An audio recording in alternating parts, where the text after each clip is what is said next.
Good morning. Being 9 a.m., I'll call to order the McHenry County Board Committee of the Whole meeting of September 12th, 2024. And Mr. Shorten will lead us in the pledge today.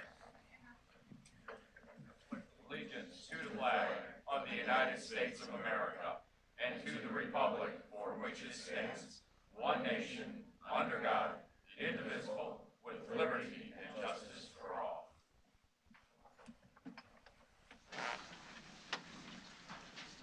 Kathy, can you call the roll, please?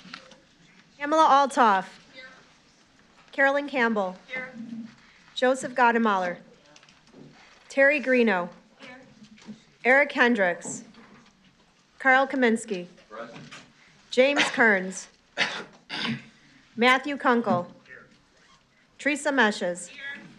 Lou Ness. Here. John Reinhardt. Here. Brian Sager. Here. Michael Shorten. Here. Michael Scala. Present. Larry Smith. Here. Gloria Van Hoff. Tracy Von Bergen. Here. Kelly Wegner. Here. Chairman Bueller. Here.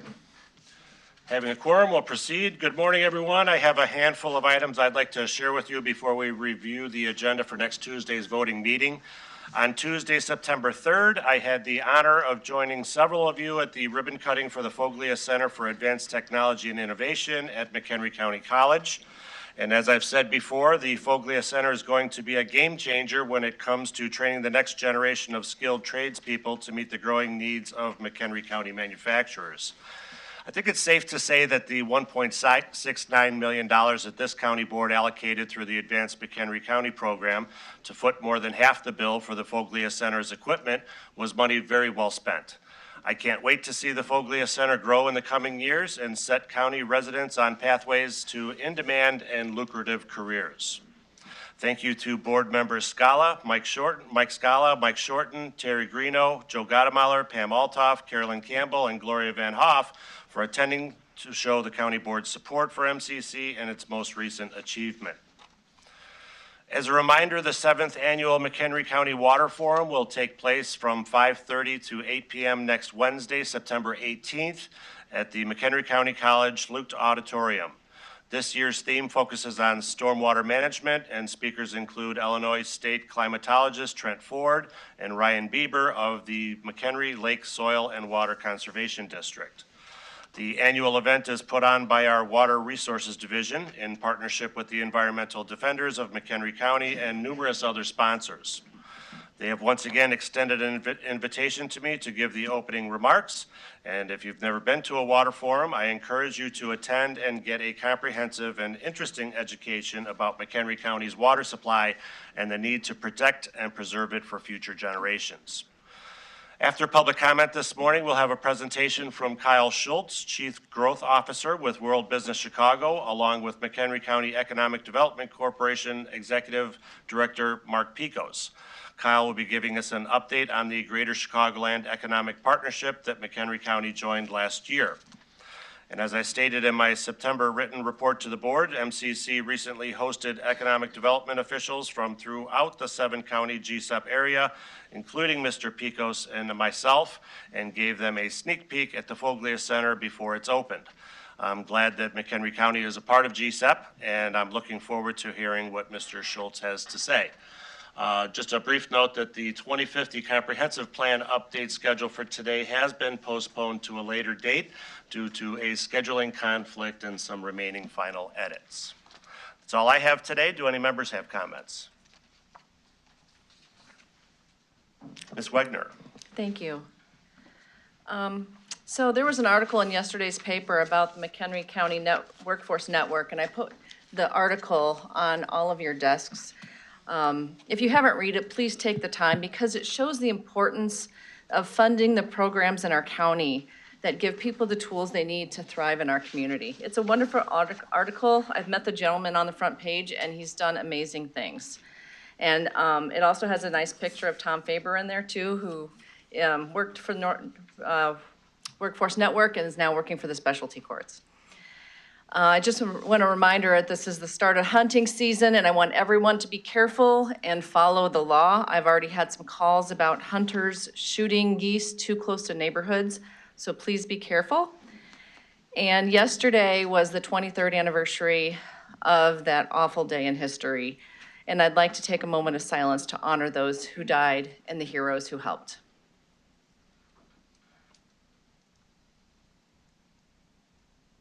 Thank you.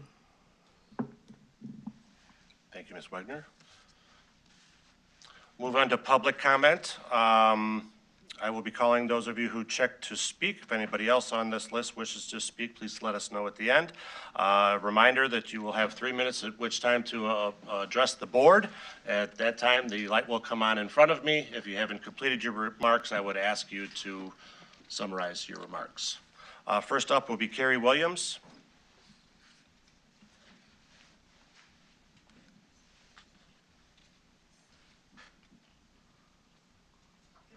I'm Carrie Williams. I'm here to support the MFT road fund that was given to a lot of the non-conforming roads within McHenry.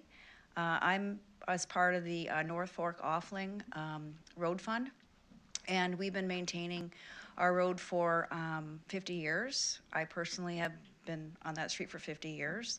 And so I am here to support my neighbors too that would like to speak as well, I'm sure. I realize that non-conforming streets need to be maintained. A 16-foot asphalt road is non-conforming to your requirements. I am a civil engineer as well, so I understand the extent of paving and resurfacing and the integrity of roads and how long it stays intact if you don't maintain them or do. My street does not have a lot of infrastructure, it just has a culvert, and we just mostly seal coat. We redid our road recently, but if these funds are not provided to these non-conforming streets within our community, then the integrity of the roads are gonna fail. We have trash that comes down, trash won't be able to come pick up our garbage, and so I just wanted to really encourage this funding to be maintained and continued. To support our non-conforming streets, that there's no way that they can come up to current standards of public right-of-ways. So I appreciate your time. Thank you. Next will be Carol Friend.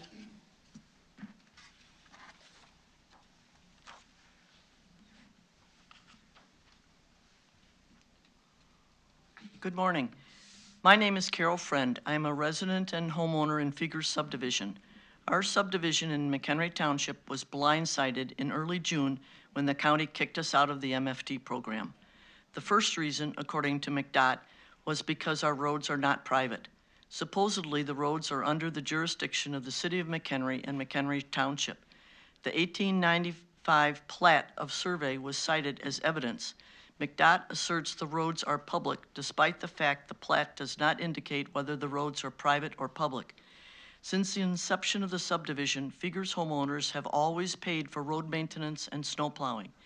In order to have a more equitable and organized system for road maintenance, since we alone were financially responsible, the homeowners in 1981 formed a not-for-profit corporation, Figures Subdivision Road Improvement Association, registered with the state of Illinois.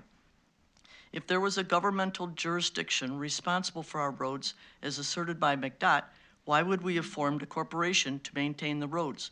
Where have these governmental entities been for the last 129 years?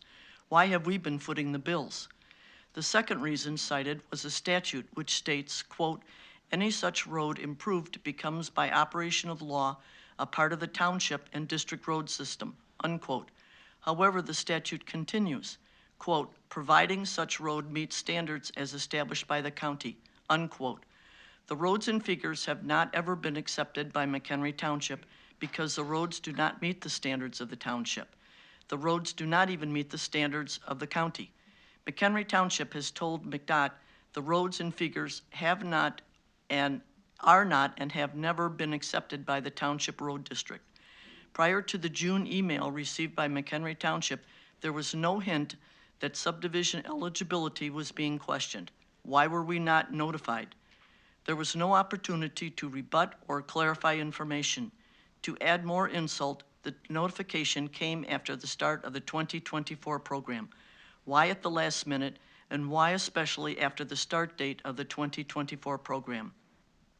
We appreciate the financial assistance received through MFT funds.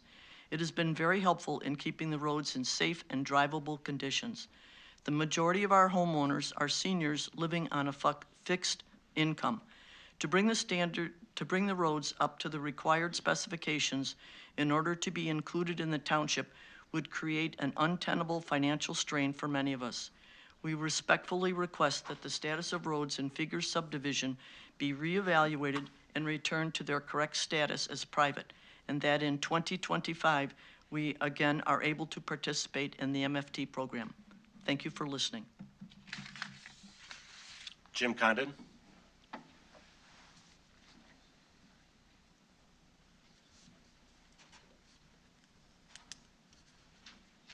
Hi, Jim Condon, McHenry Township Road District Highway Commissioner.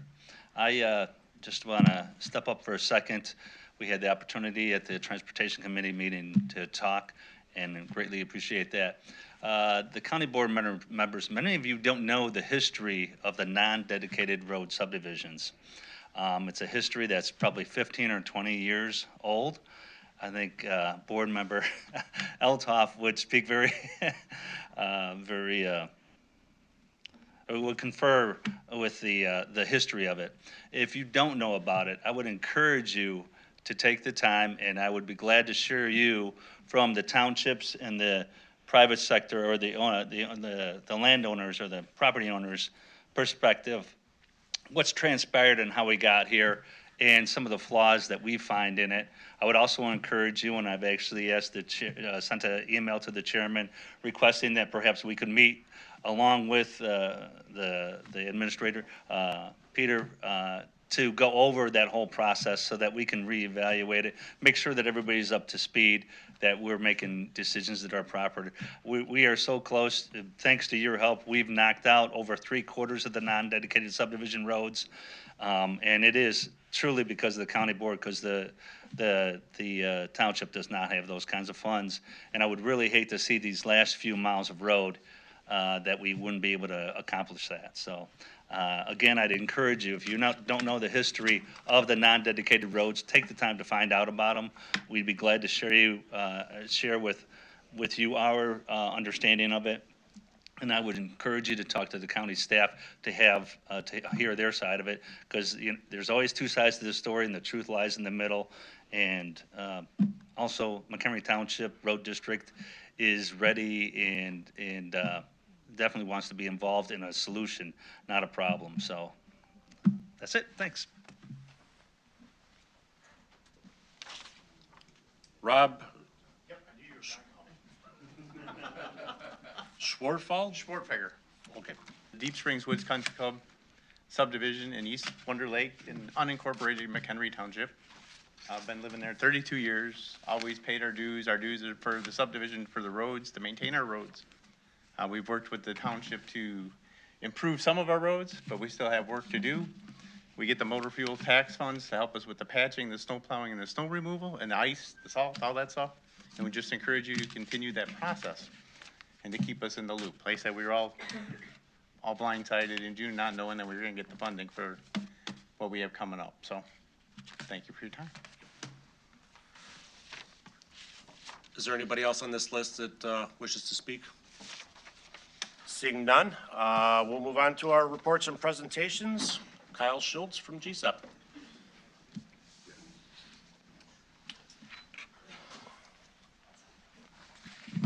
Good morning, and thank you for welcoming us back to the county board meeting to talk about the value that the Greater Chicagoland Economic Partnership brings to McHenry County. Now, I started my position in June, and so the GSEP, or the Greater Chicagoland Economic Partnership, predates my time here. It was an incredible learning opportunity to have at our disposal for my early time at the MCEDC. It's a great opportunity to bring us to the table with some very experienced economic development professionals and peers. so when I arrived, it was already off and rolling. It isn't the first attempt at a regional partnership in the Chicagoland area, and it's a hard task to put all of these vastly different counties with vastly different resources into one boat, more or less. Especially when we're often reaching for the same goal. You know, there's limited investment out there, and when an external investor looks at a particular area, they're looking at the region. So it's incredible to have this in its final format, and I'm really impressed with the growth that we've seen from GSIP and the opportunity it's afforded us. I won't steal too much of Kyle's thunder, and I'll let him deliver his remarks. But I want to thank Kyle for not only for making the trip out here today, but for their hard work in ensuring that our regional boat stays afloat. Before I turn it over to Kyle, I also want to take the opportunity to thank the county government for its ongoing support and commitment to the regional partnership. And thank you for trusting the MCEDC to be one of your representatives and demonstrate our interests and goals. So with that, I'll turn it over to Kyle Schultz. Thank you, Mark. You bet. Good morning, everyone. Happy Thursday.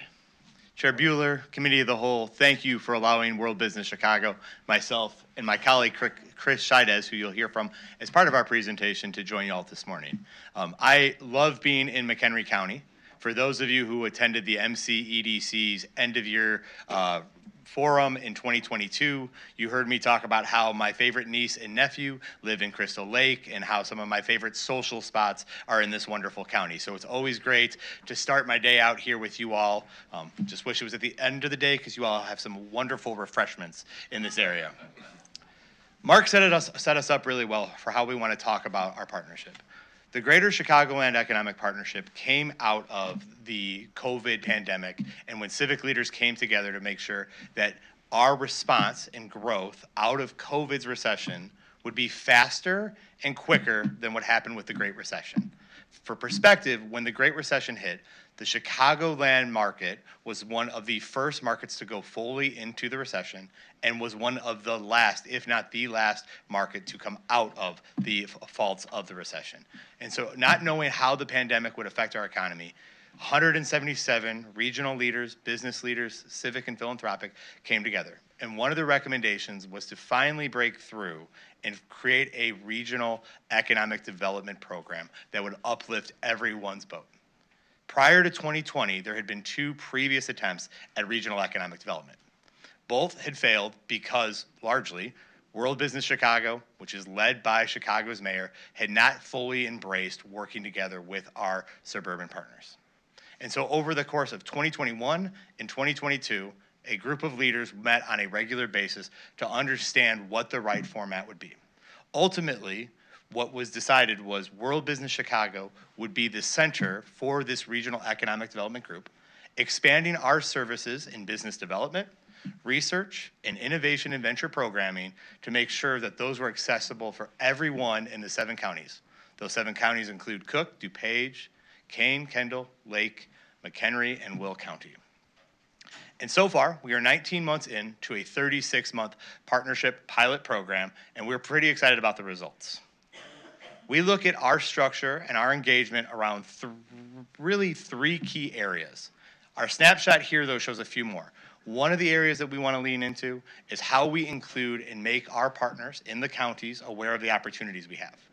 We want to make sure that our research center is providing much needed information to businesses and municipal leaders, as well as our county friends, to make sure that they know what's actually happening in our market today. Expanding our innovation and venture programming to make sure that both our community colleges and institutions of higher learning, as well as our innovators out in every part of Chicagoland, have access to the deep networks we have in Chicago and around the world. And then finally, at the heart of this is the business development, driving what we call pro-Chicagoland decisions to uplift our entire economy and make sure that everyone, regardless of their socioeconomic background, has an opportunity for a meaningful job in this economy. One of the areas that we've been very intentional about is making sure we have regional collaboration. A decade ago, Chicago had a mayor who was not so great in sharing with our regional partners. His reputation was to go out and recruit businesses that were just outside the city limits and pull them into the city of Chicago and celebrating them as large economic development wins. We have often joked inside the Greater Chicagoland Economic Partnership that that was an economic development strategy best defined as robbing Peter to pay Paul. That type of mentality and that approach to growing an economy left a lot of distrust amongst our regional partners. And so one of the things that we have been intentional on inside our office is making sure as we have opportunities that we build trust with each of our regional partners by making sure that they are a part of those efforts. To date, in just 19 months, we've been able to have 85 shared opportunities where we've invited the MCEDC, County Chair Bueller to join us on initiatives. My colleague Chris will touch on some of those in just a moment, but one that I am incredibly proud of was last year we led a delegation to Japan, visiting both Tokyo and Osaka on a weeks-long trip to promote Chicagoland. It was the first time that World Business Chicago had ever led an international trip that was focused on the entire region. And it was an honor during that trip to have Chair Bueller be one of our regional representatives, telling the story of Chicagoland, but also to McHenry County. I will turn it over to my colleague Chris Chaidez now to walk through some of the ways that we've engaged and some of the direct ways we've supported McHenry County and the rest of GSEP over these first 19 months. Thank you, Kyle. Good morning, everyone. Thank you so much for having us here today. So as Kyle mentioned, my name is Chris Chaidez. I'm the GSEP Regional Business Development Manager, which means I get to spend a lot of time in my car driving around the suburbs and really spending time being able to share these opportunities out as well as talk on opportunities such as this one. So, as Kyle mentioned, one of our large metrics was really to share out, ways that the county partners could really engage with not just businesses here in the region, but as well as some of the delegations that we have come to Chicago. One of these specific ones that we had this year was a program that we called Select Shy. So what is Select Shy? Essentially, it was a spinoff that we did this year for the first time in many years, based around the Select USA Investment Summit. So the Select USA Investment Summit is essentially, by the U.S. Department of Commerce, an annual investment summit where they'll have businesses come from around the world to look at foreign direct investment in the U.S., look at creating business lines to the U.S., and really just to get to know the economic development organizations as well as the states. So this year for Select Shy, this happened in June of this year, we were able to submit an application on behalf of the GSEP. So on behalf of all the partners, we submitted a letter of support, which essentially landed us this honor of being able to have it. So the Select Shy, some of the standouts from it, we had over 35 international businesses here. I actually had the opportunity to lead one of the two tracks. So one of them was advanced manufacturing, which was the one that I led, and the other one was food and beverage. Really two strong key sectors that we have here in the Chicagoland region. During this delegation, we were able to also host 15 international leaders. We had 19 unique Chicagoland tours, which means we were out in the counties. We were doing tours within Chicago, really just giving a strong scope of what the region has to offer. During that time, we also had a very large welcome reception, which you'll see a few pictures of here. And we were able to really form either new business development opportunities or also just stronger partnerships with some of the international trade organizations in Chicago and the region, and of course our GSEP partners too. So this actually led to something called the Brazilian Text Connection Delegation. So with the success of Select Shy, we had other organizations looking at what does the region of Chicago have to offer. We had someone reach out to us through the Brazilian Text organization who really had a strong focus on going out to the counties in Chicagoland and seeing what there was. So as we had this opportunity come to us, immediately the MCEDC came to mind. We were able to make that connection with the organization. And during that time, so this was probably about 3 weeks after the Select Shy event, we actually had a delegation come out here to McHenry County. This delegation included 5 researchers, a few large corporation representatives from Brazil, as well as a few startups in the agro industry specifically. During this time, they had the opportunity to receive a tour of facilities such as the Foglia Center for Advanced Technology and Innovation, And they also had a personalized tour at the Von Bergen farm. Okay. One of the areas that we set out to accomplish when we started the regional partnership was to understand what Chicagoland's assets were. Often when World Business Chicago was pitching the city, we would talk on the assets that Chicagoland had to offer, whether that was Argonne National Labs, Northwestern University, things that weren't home to Chicago. And so if we're going to work together as a region, one of the key things that we needed to have was a regional asset map. So at the end of last year, we published our first regional asset map. Both a hard copy and digital copy exist, and we'd be happy to make sure each of you have access to see that. But this goes through 17 different areas of why Chicagoland is a great place to do business, whether that's our people, whether it's our quality of life, our institutions of higher education, our infrastructure, roads, utility, water. This is a game changer for us as a region as we start to work more closely. The other benefit that we've had through this partnership is the access to World Business Chicago's research center. WBC has a full-fledged research center of 6 individuals working to help make sure businesses, individuals, and elected officials understand what's happening in our economy, in our sectors in real time. One of the things that I would encourage each of you to do is if you have areas of question about your district, about your area, about your communities, please work with Mark and we'll make sure that we are able to answer those with fact-based data. Being mindful of time, one of the areas that we are very proud of that we've been able to do is stand up a meaningful innovation program. One of the longstanding jokes in Chicagoland is the Chicagoland Innovator and the Chicagoland Venture Capital meet for the first time on a plane to San Francisco. We've been very intentional in making sure that we build bridges here locally. And as we start off on the regional partnership, one of the things we wanted to do is make sure that entrepreneurs and innovators across Chicagoland were tapping into the rich network we were building in the city of Chicago. So upcoming, a couple opportunities for you all to be aware of.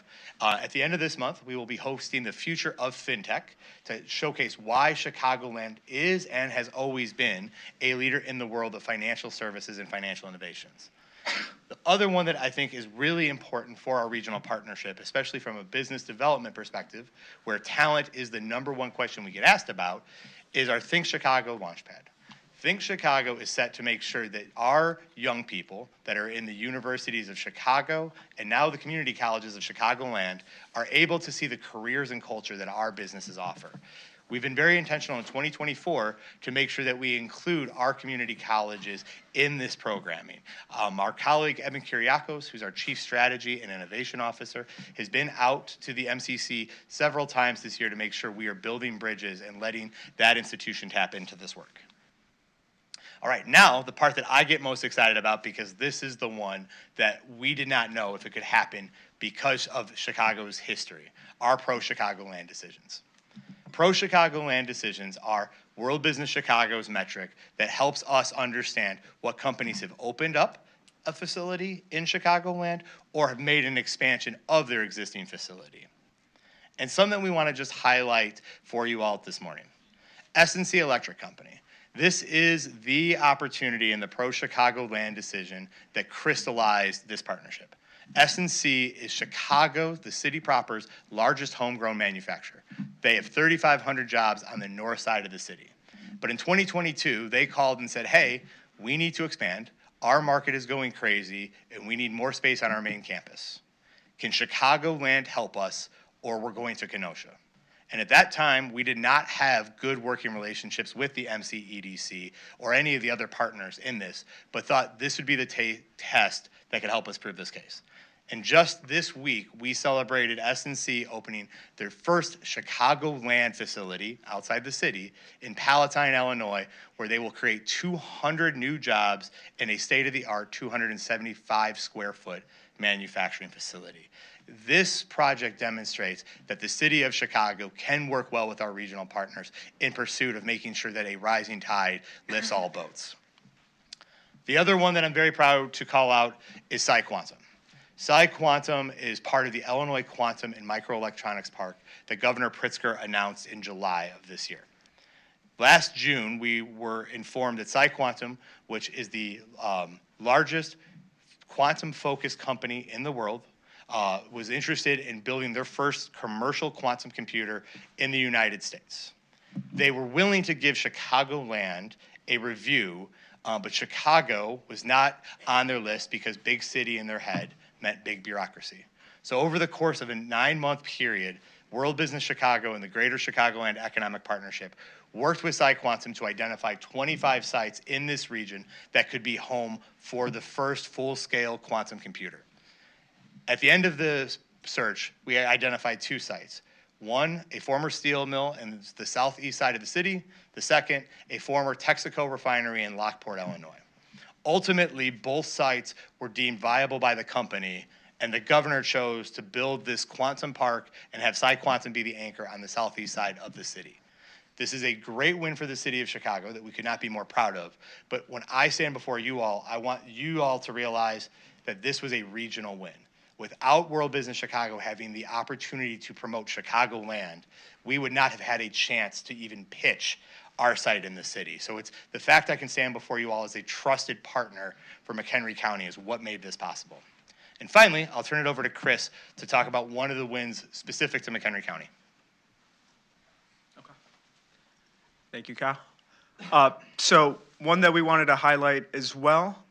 So last year when we were putting together the end-of-year report, which we're very happy to share as well, for the Greater Chicagoland Economic Partnership, and we were talking to our partners about manufacturing facilities that they had assisted with, different deals that they had closed within the previous year. One that came up was General Kinematics here in McHenry County. So for those of you that are familiar, General Kinematics directly impacted here in McHenry with 15 direct new jobs, as well as 15 indirect new jobs, and $2.6 million in total new earnings for workers. So you'll find that within the GSEP end-of-year report as well, which, as I mentioned, happy to share. And here's a great picture of them opening up the 42,000 square foot expansion for their primary manufacturing space.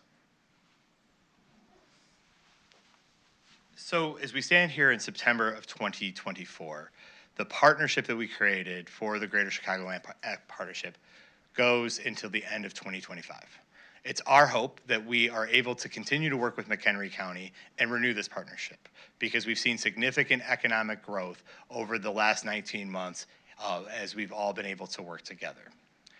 One of the things I will end with before I take any questions and provide any additional information you'd like, before we kicked off our Greater Chicagoland Economic Partnership, one of the consultants that was brought on to help guide the partners pulled me aside and said, Kyle, we know you're a huge football fan, so we want you to take this seriously, and we'll put it in terms that your brain can understand.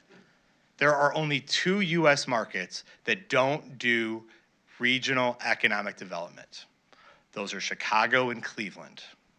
Both of your football teams never make the playoffs.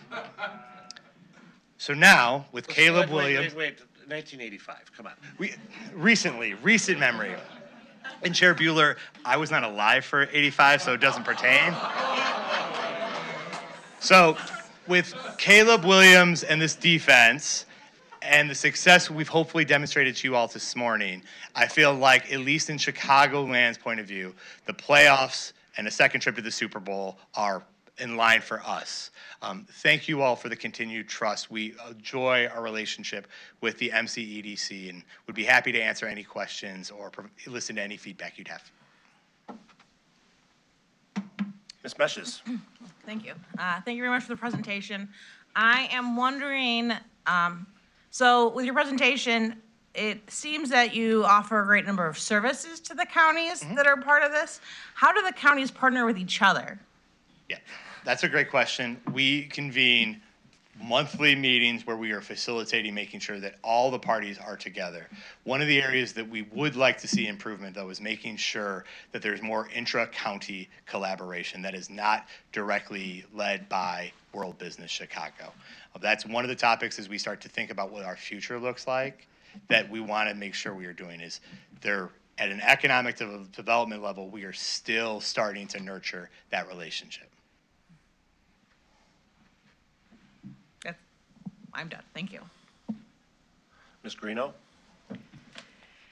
Thank you. That was very encouraging, and I'm really excited to hear that. being a business owner in McHenry County. The diverse economic situation of the groups that you have involved, all the way from McHenry County being debt-free to the city of Chicago having a $223 million deficit with a projected $1 billion deficit next year. How does that impact when you're making these presentations? And is there anything that, I mean, how do you mitigate that situation because of they have got to find, you know, they put the hiring freeze on, what else? I mean, and how does that impact your approach? And do you have, do you take that into account? Do you touch that at all? If a company brings up the financial situation of one of our governmental entities involved, we do bring it up. Often what we're seeing now in terms of economic development growth is that most of the investment is large scale, requiring multiple hundreds of acres of land, large-scale utility, and proximity to a workforce that has a background in industry.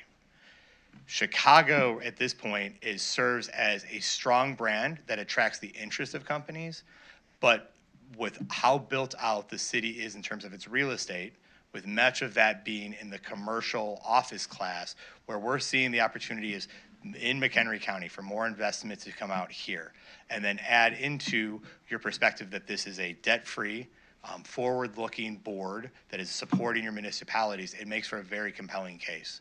We actually will be announcing, hopefully next week, a partnership with the Illinois Manufacturing Excellence Center that is based on building on Chicago's brand as a big city, but focus on driving more manufacturing opportunities out to our county partners.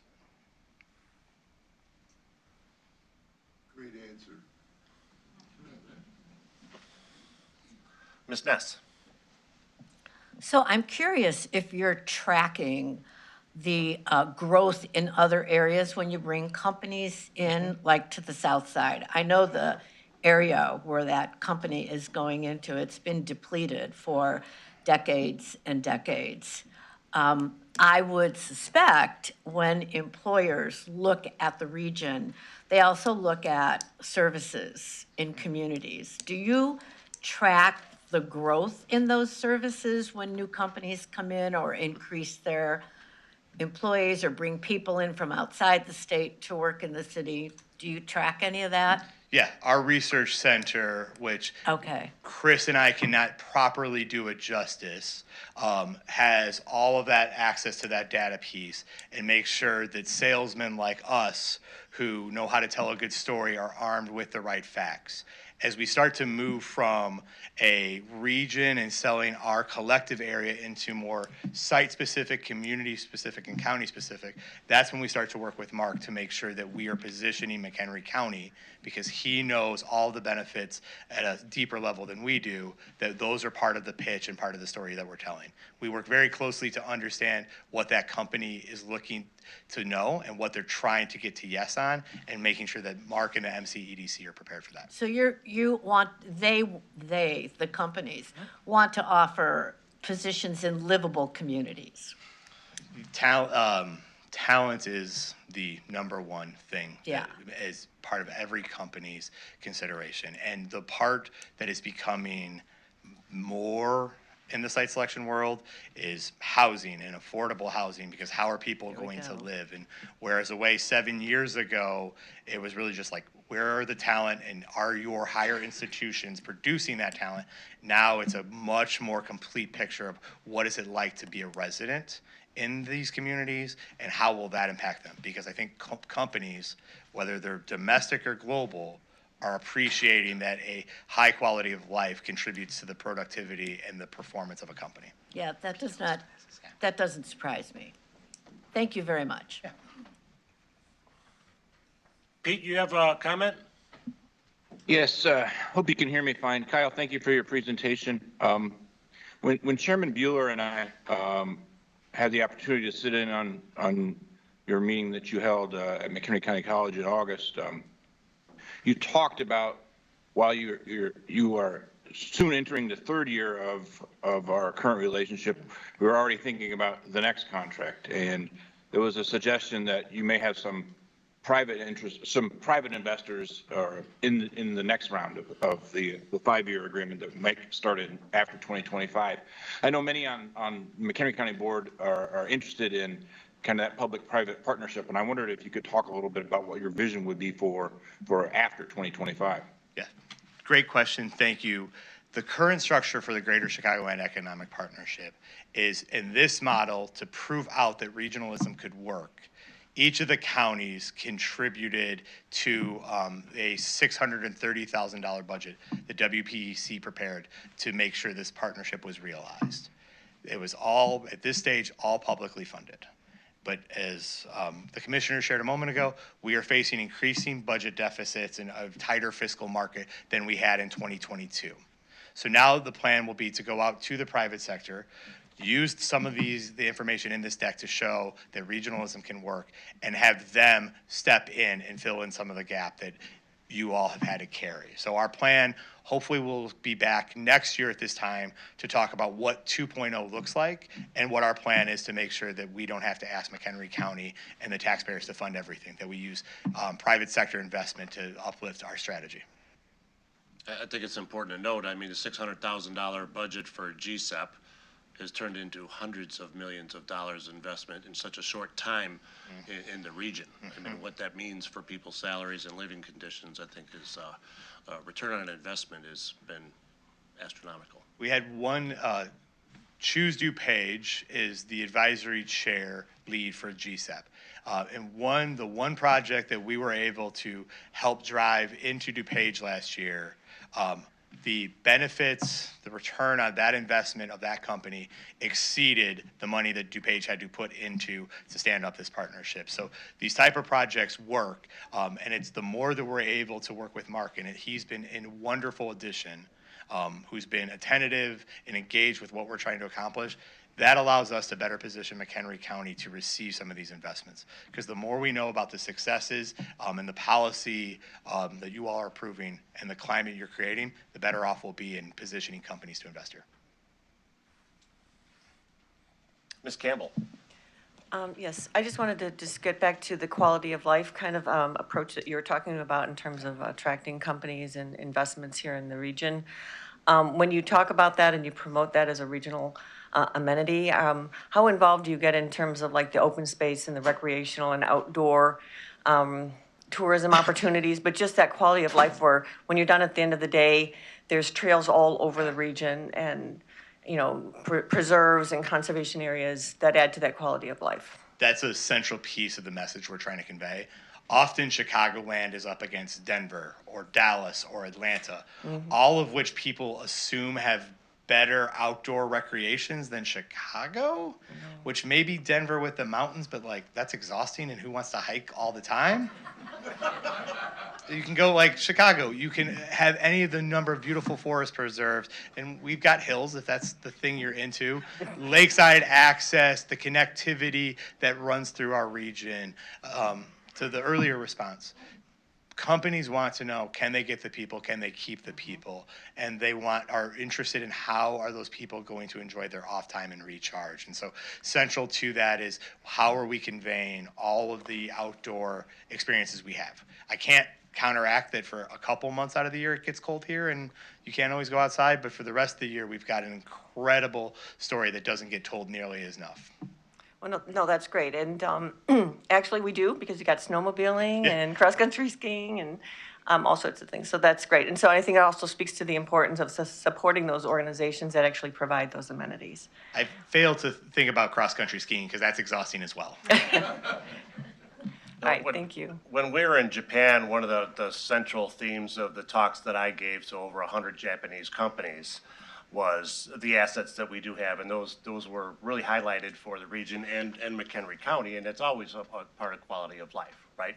And, you know, what McHenry County is our trail systems and hiking and agritourism and those sort of things that people are looking for. Ms. Wegner? Thank you. I actually was going to talk about that too, but in a different way.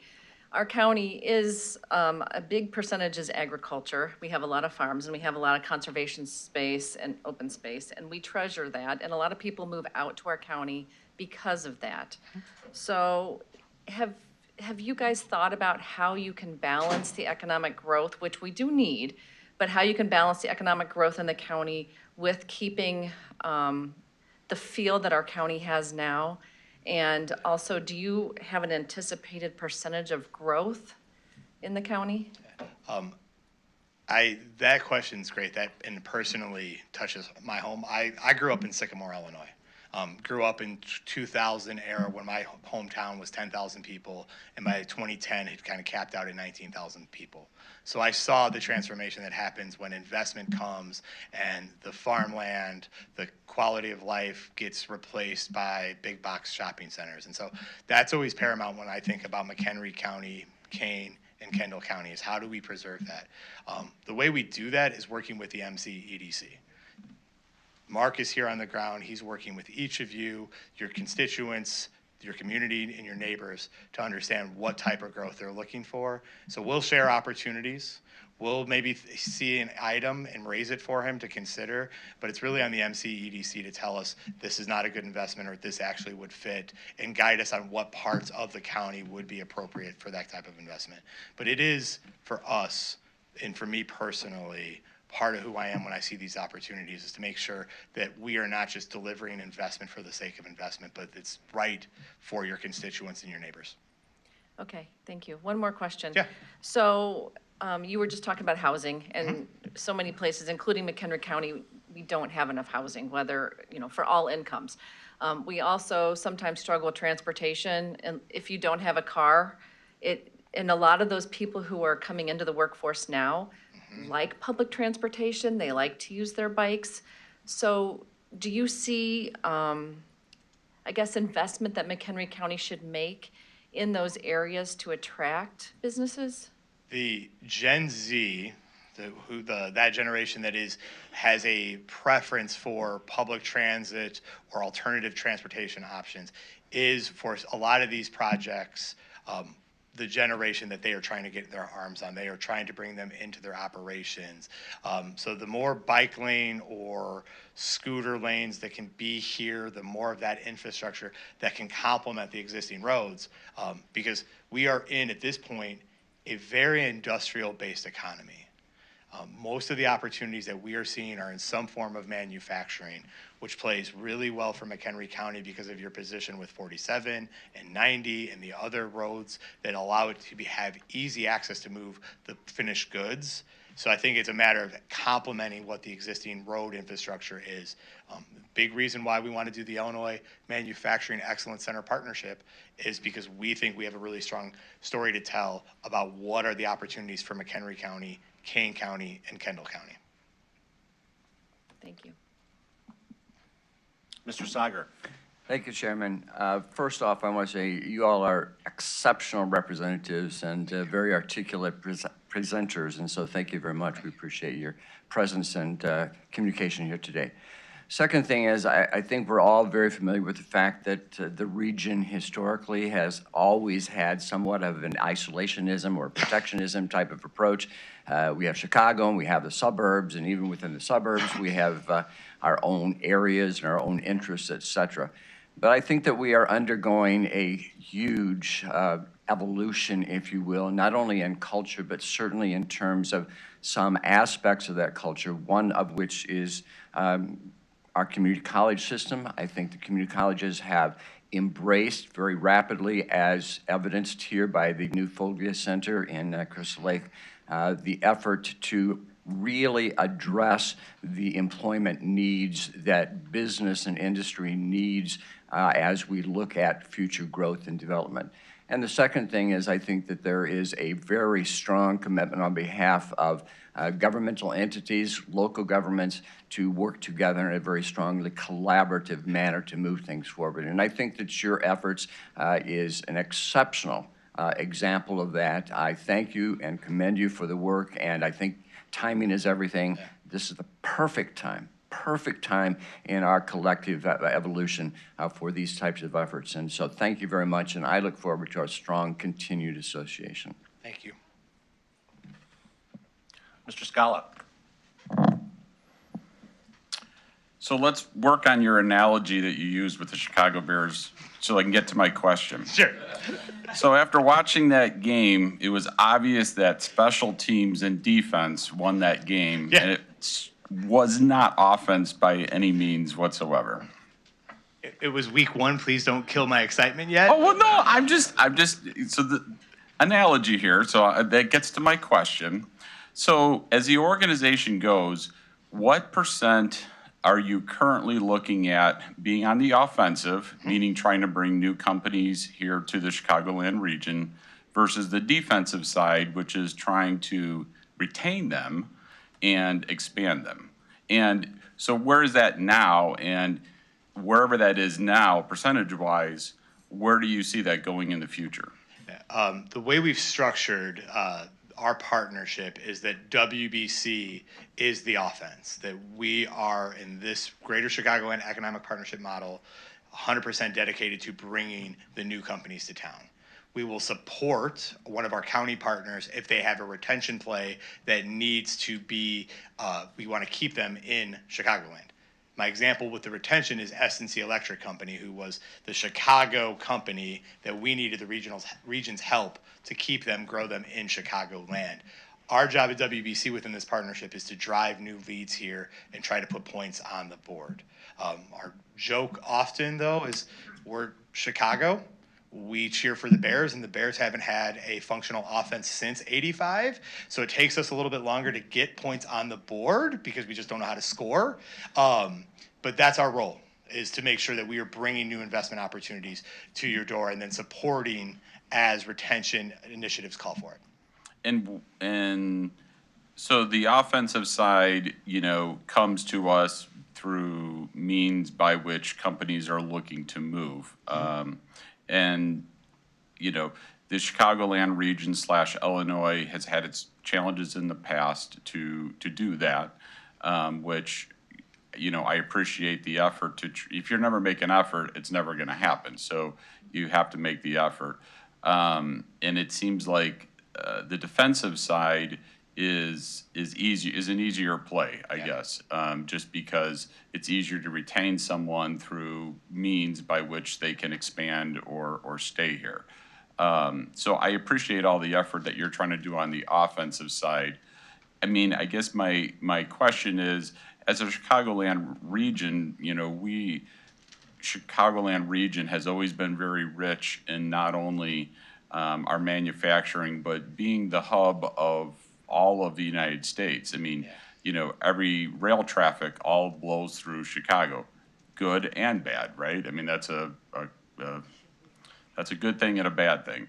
But, we've, ever since the 1800s, it's been the center of the country as far as economic engine that propels everything else. Mm-hmm. And I appreciate the effort to try and do the offensive side, and similar to week 1, I won't shoot the messenger. I'll wait till, week 6? Maybe I was going to say 10, 11, 12, as things start humming along. But I appreciate all the effort you guys are putting in to try and, as you said, the analogy, one little ship can help, feed a lot of people. And for perspective, within the philosophy you have, we share that philosophy. 55 to 60% of World Business Chicago's impact year over year is typically from helping Chicago companies expand. One of the reasons why in GSEP, though, we are 100% dedicated to offense is because of that legacy of isolationism and poaching, where former mayors wanted to go out into the suburbs and steal suburban companies for the city. So in 2023, when we started this, there was not trust from the regional partners that WBC could support a local company without some kind of Machiavellian intent behind it. So I love your call out, and it's something we believe intently inside my team, that we need to support our local companies, because a bird in the hand is better than 2 in the bush. But hopefully now we've demonstrated that we want to work to support all of our companies and don't have intent to try to steal them, and that could be part of what comes in the second generation of this partnership. Great, thank you. Ms. Meshes. Thank you for the opportunity for a second question. So how were the 7 counties for this partnership chosen? Because I was reflecting about how I briefly left Illinois. And when I left, somebody said to me, "Can you take me back to Chicago?" Because I went back every weekend. And I said, "Sure." And then they told me that they meant to go to Rockford. And I was like, "Oh, that's not," right?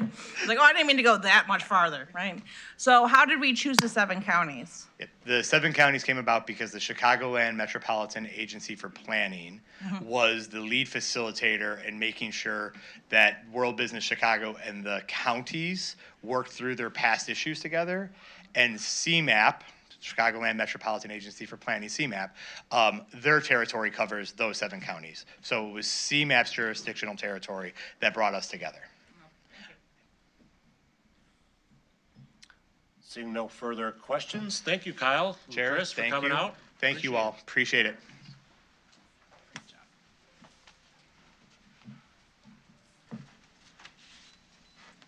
Okay, move on to new business. Do any members have items from next Tuesday's agenda they'd like to remove for discussion? Ms. Greeno? 16B 2.3.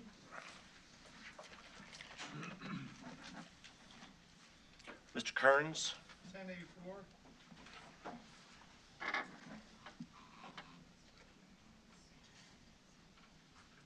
Seeing no others, Mr. Kearns, 10A4. Okay, this is the Wonder Lake Solar Farm, and of course, you always know that I pull those. But this one is a prime example of why we need to give a little pushback. And if all of you, I would encourage you to read the entire hearing that was on there. Even our ZBA officials had a little reasoning to doubt this site. So I just encourage you to look at it and in depth a little bit. I'll be voting no on it as I do, but this is one that really needs a look at it. There's a lot of opposition to this one, and there are some problems with this site. So that's all I'll say on it. Thank you.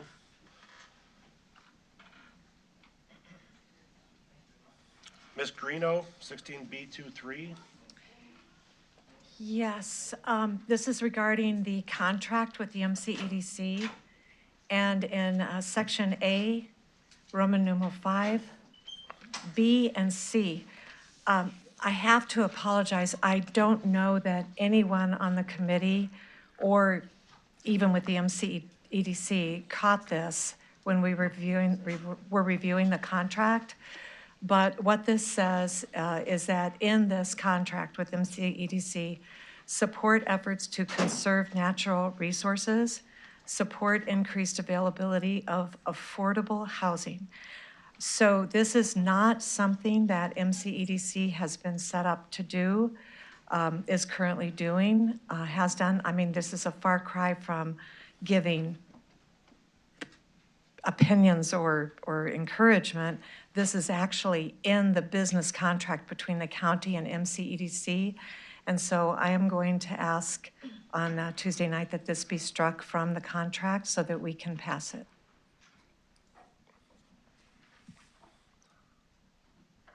Mr. Scala?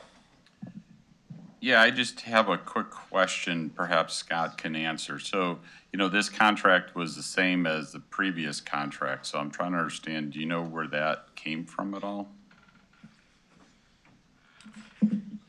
Not directly, and I do apologize. I stepped out to grab the contract. I thought I brought it with me, and I did not.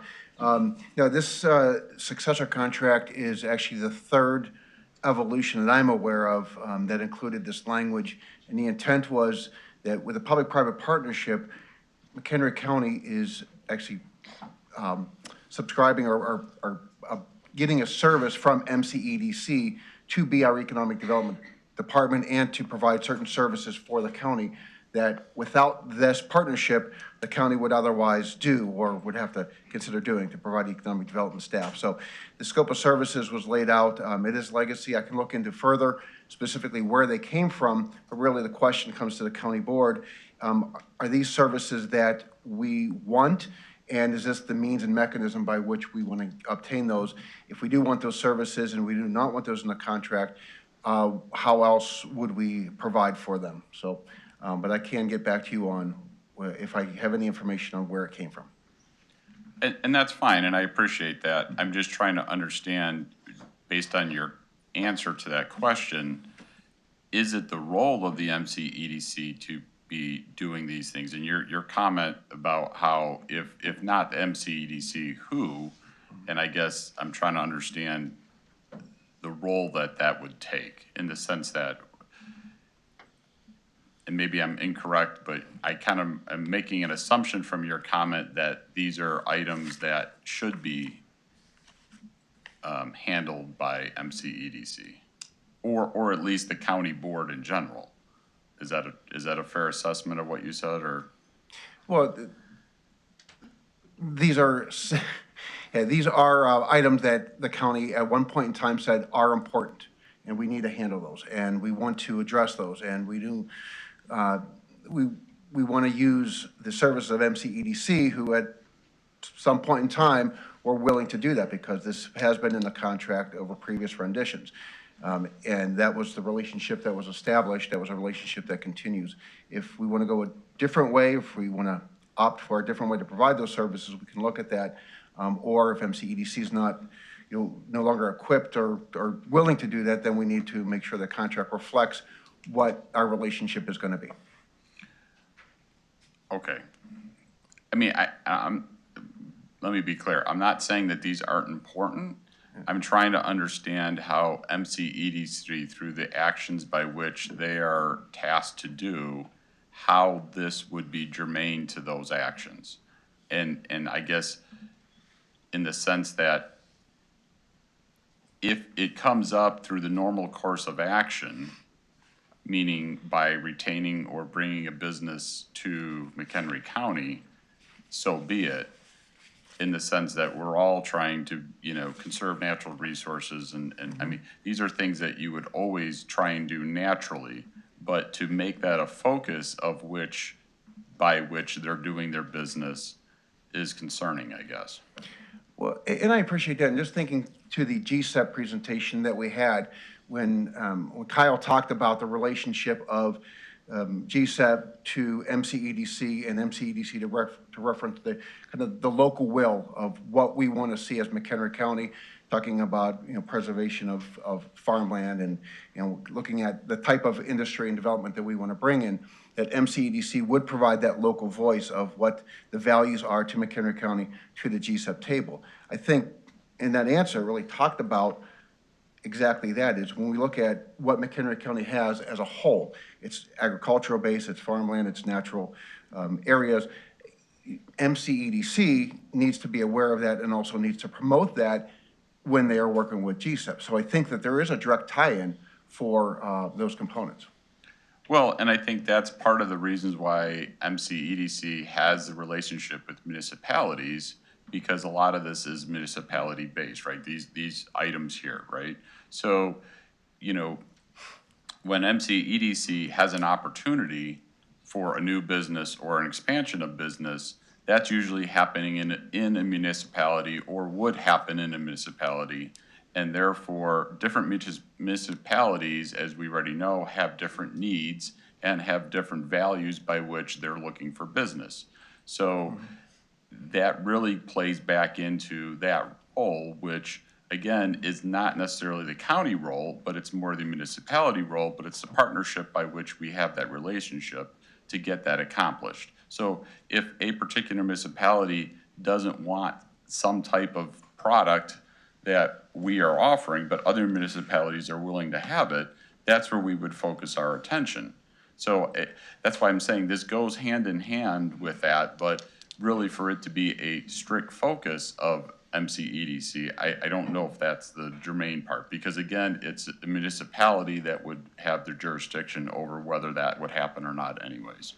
Yeah, generally, but there are opportunities where we may have a business that would relocate or wants to locate within unincorporated McHenry County. We have several industries that are in unincorporated areas, and if we're able to support that with well and sanitary sewer options, that could happen. And we do have several examples. So MCEDC certainly works with our municipal partners. The municipal economic development teams are usually on the front end. They are part of our economic development strategy, supporting our municipal partners. We certainly want to do that. And I think that's generally what you're going to see because of just the access to infrastructure. But if we have an occasion where a business wants to come in or expand within an unincorporated area, MCEDC would be on the front end representing the county and its economic development interest. Okay, thank you. Ms. Meshes? Thank you. So, I mean, this is one of the 5 activities to protect and enhance quality of life by advancing economic and environmental sustainability. That's one of their 5 tasks that we've had in the contract as an activity that they are to focus on. So it wouldn't be their primary focus. It would be at best 20% of their focus. And I would also argue that I would keep these 3 descriptors in here in the contract. I don't think we're arguing about support sustainability by encouraging best practices in design and development of commercial industrial space. But we might be talking about the B and the C of the conserving natural resources and increasing availability of affordable housing. And we absolutely do want this to be a focus of our economic development because we often talk about as a board that one of our greatest qualities of this county is our natural resources. And so we absolutely would not want the Economic Development Corporation seeking out and looking for business that's going to deplete our natural resources, right? We don't want to be looking and assisting companies that would want to buy up conservation land.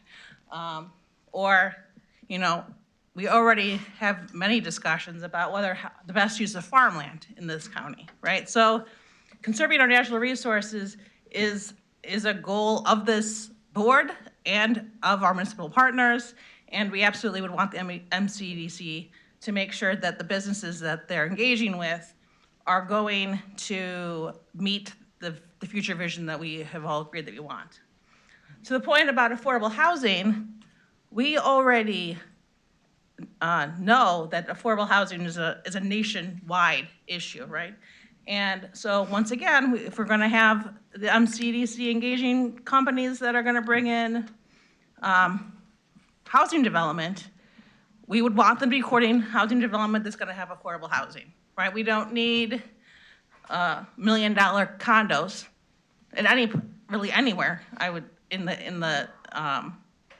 our area. I mean, maybe a little bit, but that's not where our shortage is, right? Our shortage isn't expensive, fancy houses. Our shortage is houses that can bring the workforce here and keep the workforce here.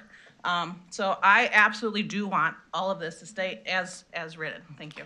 Yeah, if I can just add on to the affordable housing component too, MCEDC was a key contributor out of the workforce housing workforce. And the report that was given a few months ago, they were instrumental in helping to develop that report, because what the report basically said is when you think of workforce housing, it's not a housing issue per se or social issue, it's an economic issue.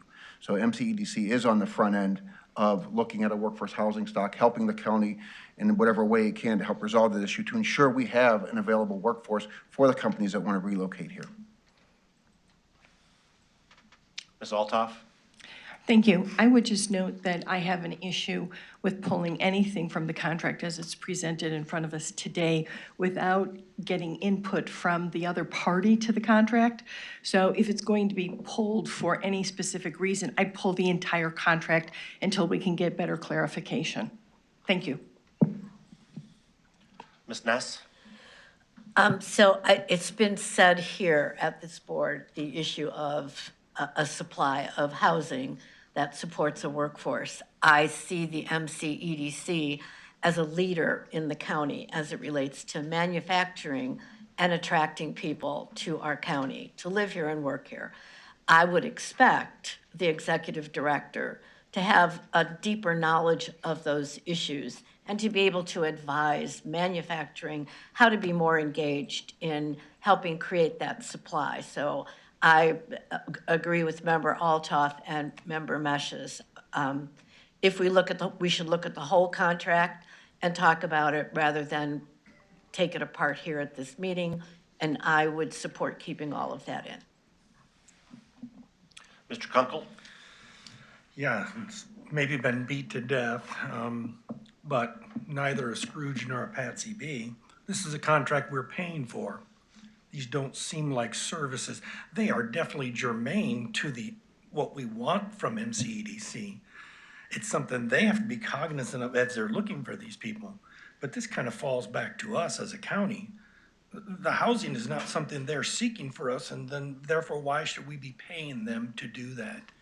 So I think, and I also agree with Ms. Altoff, I think we should pull this back and really scrutinize it and take a look at what all's in here and what we're actually paying for. Thank you. Ms. Campbell?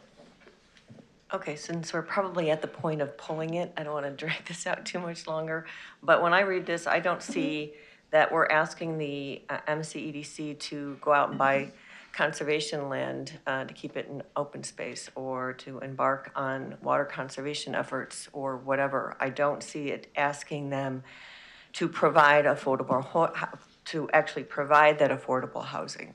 We understand that these are all connected to quality of life, the ability to attract businesses, and without affordable housing, who is going to actually perform these jobs that we're trying to create? Right now, a lot of those people come in to take those jobs. So to me, maybe it's the wording, but I don't see that we're asking them to do these. I think that we're asking them to support efforts or to at least in the process recognize that when they're bringing in manufacturing, that opportunity needs to be protective of our natural resources, not deplete them. If they bring in manufacturing, how can, again, as Member Ness mentioned, how can that company help to assure that the workers that they need to man those jobs can stay here and live here in McHenry County? It's part of a group effort to address this economic need. And MCEDC was a significant partner in the development of the workforce housing. We need their voice with these particular issues. We're not asking them to do it or build them. We're asking them to help in the process of understanding how we get to where we have an economy that covers all of these critical aspects. So I'm guessing we're going to pull, which is a good idea. Thank you. Mr. Reiner? Yeah, as somebody in the housing industry, and I've kind of mentioned many times, we're kind of mandated to build more and more expensive houses from, well, this year, starting in July, from Springfield, with energy codes that are just insane for Illinois. So I don't know how affordable housing would be even possible for MCEDC to, put on their radar saying, well, if you're going to grow a business, get us some affordable housing. I just don't see where that we should task MCEDC with something like that, unless we were going to ask them to get a lobbyist to go and make, take $20,000, $30,000 off the cost of these houses that were just imposed this year. I think it's a problem that should be dealt with, but I think that housing and workforce people is a byproduct of a growth in business. I don't think that it's a demand of it. I think when the business comes and the growth comes, the housing will follow, and the developers will be able to build houses for the people that are working here. But I see it as a byproduct, not a demand of MCEDC. So I don't know if we should pull the contract, but I could see just pulling C off of it. Mr. Chairman, if I can just point out before we end, that the verbiage is support. It is saying that this is a value to McHenry County. This is really important in the greater picture. MCEDC has a role to support the county in its efforts and its endeavors. These have been, as a legacy contract and successor, and they continue to be important values for the county. What this is saying is not MCEDC will solve those problems or will be on the, take that off of our shoulders. It's saying that they're going to support, they're going to be a partner. I think her participation in the workforce housing work group was a good example of that support, helping the county understand that greater picture and how it fits in with economic development. When we look at our natural resources and our assets, MCEDC needs to help to know what the values are for the county and then carry that forward as they are working on our behalf for economic development. It's not saying that they're going to be single-handedly charged with these values and protecting these values, but they are playing a supportive role, which means they need to be aware of them, they need to understand them and put that into their thought process as they go and do the work that we're asking them to do in the other sections. Mr. Kearns? Thank you, Scott. Great explanation. I don't think we should pull this and pull any out of it. I think we should just leave it on and pass it as it is. Thank you. Ms. Greeno? Yes, thank you. I'm sorry for coming back around, but my first choice would have been to have the contract go back to committee because Mark Picos himself had not seen this section. We don't understand what it means in what context. This is the third iteration of the contract with this in it.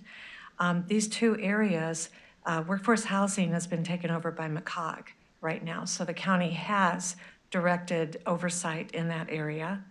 And then the Conservation District is a very healthy, viable organization. This actually says scope of services in here, and it actually says protect and enhance the quality of life by advancing. And so we've already got these things addressed. And as twice this morning, the National Affordable Housing issue that exists not only in Illinois because of what's been mandated by the state, but also because interest rates of most homeowners are below 3%, so they can't sell to upgrade their homes so that there is entry-level housing available because it's at 8 or 9% for a mortgage. We can't address all these issues, but we're talking about an organization that we're contracting to do services with the county that's operating on less than a $400,000 budget. It just seems like an arbitrary thing. Will somebody come back in the future, another board, and say we want measurables related to these things? It is in a written contract. That means something. It's not a wish list or suggestion. And what they do in marketing is they have full reign to use all of the organizations to help them when they're working with businesses. But this actually says scope of services, and they just would not have the bandwidth. So at the very least, simply pull B and C or have it go back to the committee so that we can actually uncover what both sides means and wants from these sections. Thank you. Ms. Wegner? Thank you. So we need to keep in mind, this says support, not create. So there's a big difference between support. We're not going to be asked for measurables for supporting something that we are not in control of. It's just keeping in mind while they are looking for economic investment. And when we had the conversation with GSEP, Carolyn and I both talked about open spaces and asked the questions, and they said, we rely on the MCEDC to look for those and pay attention when we're looking for economic growth. So we need to have it in there. If we have an outside contract saying they're relying on MCEDC for this, then we need to keep them in there. We have talked about the importance of affordable housing. We had a task force, a committee for affordable housing. So that is something that's important to our county. So I don't think we need to pull it. I think most of us would like to pass it as is. So I agree with Jim that we should just pass it as is. Mr. Sager? Thanks, Jim, and I do agree with comments of Mr. Kearns and Ms. Wegner. The fact of the matter is, in other parts of this document, namely Roman numeral 3, support needed infrastructure, under that it says C, support the county's legislative agenda. Are we asking the MCEDC to do that? No. Support continued development of public transportation. Are we asking MCEDC to make those changes specifically? No. Support the continued presence of improvement of agribusiness, tourism, recreational infrastructure. Are we asking them to do that specifically? No. Later in section 4, it says support education and training opportunities. Are we asking MCEDC to do all of that? No. This is a document that I think has been well scripted. It has been a document that has been tried over the last several years, and it's a document that we should support. So I am much, much more strongly in favor of passing the document as it's been presented. I'm disappointed in the conversation. Thank you. Seeing no further comment, Pete, you got a report for us today? I have a written report on your desk, so again, I want to express my appreciation to everybody who put that together. When I sent the written report out yesterday, it was in contact with Melissa this morning, and she found an important typo. In the health department's update, we talk about a respiratory disease surveillance grant, and it reads as kind of like $60,000, but it's actually $600,000 grant they received. So we're happy about that. I just generally want to thank everybody who helped put that together, the whole county administrator report. One item that's not in there, I wanted to make sure you guys were aware. Next Wednesday afternoon, there'll be an Illinois passenger rail open house at the Huntley Park District. This is, I think, the second time that they've done this down there, and it's the same location. In the open house, I believe, is from 3 till 7. But prior to the open house, from 2 until 3, there is a local official briefing at 2 o'clock. And I guess all you county board members, to me, would qualify as local officials. So please feel free to attend that as well. That's all I have. Thank you. Thank you, Pete. With that, I'll entertain a motion to adjourn. Mr. Scala makes the motion. Ms. Altoff seconds. All in favor, say aye.